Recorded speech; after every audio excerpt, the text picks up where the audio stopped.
अच्छा ये बताया कि छोड़ना क्या क्या है और अपनाना क्या क्या है। बोले धर्मम भजस्व सततम त्यज लोक धर्मान सेवस्व साधु पुरुषान जहि काम तृष्णान। अपनाना क्या क्या है। बोले धर्मम भजस्व सततम त्यज लोक धर्मान। धर्म भी दो प्रकार का है, एक लौकिक धर्म है, एक परम धर्म है। अब लौकिक धर्म को छोड़ो, अब परम धर्म को स्वीकार करो। जब तक गृहस्थ जीवन में हो ना, दोनों धर्मों को लेकर चलो, लौकिक भी और परम भी। लौकिक यानी अपने घर परिवार को चलाना, घर परिवार की देखभाल करना, ये भी तो धर्म है, ये लौकिक धर्म है। और भगवान का भजन करना ये परम धर्म है।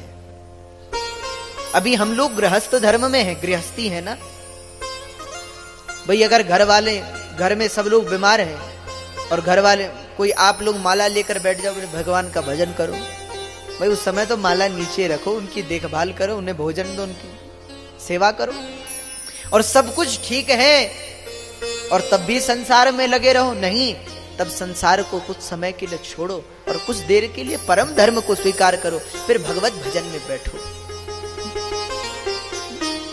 ऐसा नहीं कि केवल लौकिक धर्म में ही आ जाएं। संसार में तो बहुत अच्छे हैं, परिवार का पालन पोषण अच्छे से करते हैं, माता पिता की सेवा भी करते हैं, पुत्रों का भी ध्यान रखते हैं, पत्नी का भी ध्यान रखते हैं, हा?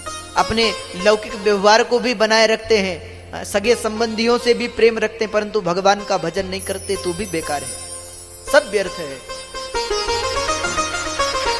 और यहां तक अगर केवल भगवान का भजन करते हो, अपने परिवार को नहीं देख रहे, अपने माता पिता को नहीं देख रहे, अपने पुत्रों को नहीं देख रहे, अपने सगे संबंधियों को नहीं देख रहे, वो भी गलत है।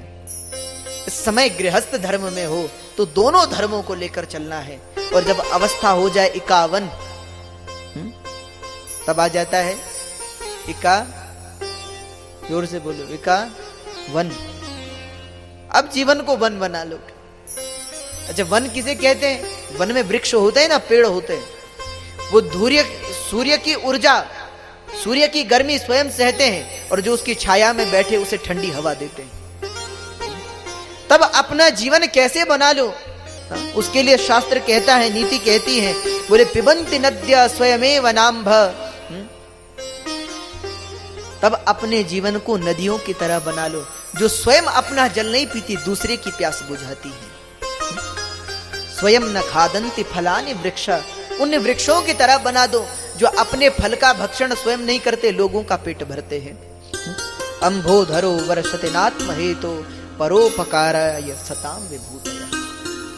बादल जो जल बरसाते हैं वो स्वयं के लिए नहीं, हम सब लोगों के लिए बरसाते हैं। फिर अपने जीवन को परोपकार में लगा दो, भगवत भजन में लगा दो।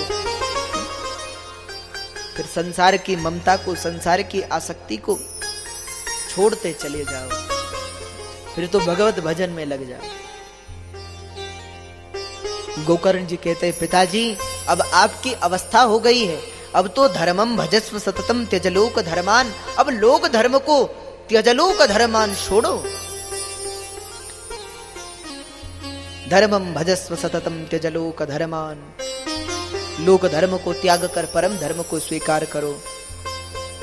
सेवस्व साधु पुरुषान जहि काम तृष्णा, अब महात्माओं की सेवा करो, भगवान के भक्तों की सेवा करो, काम तृष्णा का त्याग करो। अन्यास्य दोष गुण चिंतन मासु मुक्त्वा, अन्य के दोष गुण के चिंतन को छोड़ो। आपने घर में देखा होगा, बड़ी अवस्था हो गई, बुढ़ापा आ गया, फिर भी जब 2-3 लोग इकट्ठे हो जाएं, अरे वो अच्छा है, वो बुरा है, उसमें ये बुराई है, हम संसार की ही बातें करते हैं, संसार का ही चिंतन करते हैं। कभी ऐसा हुआ है कि हम 2-3 लोग इकट्ठे हों और भगवान की चर्चा करें? कभी नहीं होता। घर में 2-3 लोग इकट्ठे हो जाएं तो भाई वो फलाना व्यक्ति वो ऐसा है, उसने ऐसा किया, किसी की स्तुति, किसी की निंदा। गोकर्ण जी कहते हैं, सेवस्व साधु पुरुषान जहि काम तृष्णा, और अन्यास्य दोष गुण चिंतन मासु मुक्त्वा, अन्य के दोष गुण के चिंतन को छोड़ो और सेवा कथा रसमहो नितराम पिबत्वम, मात्र भगवान की कथा के श्रवण में लग जाओ। भगवान की कथा में अपना जीवन लगा दो, भगवान के भजन में हम अपना मन लगा दो।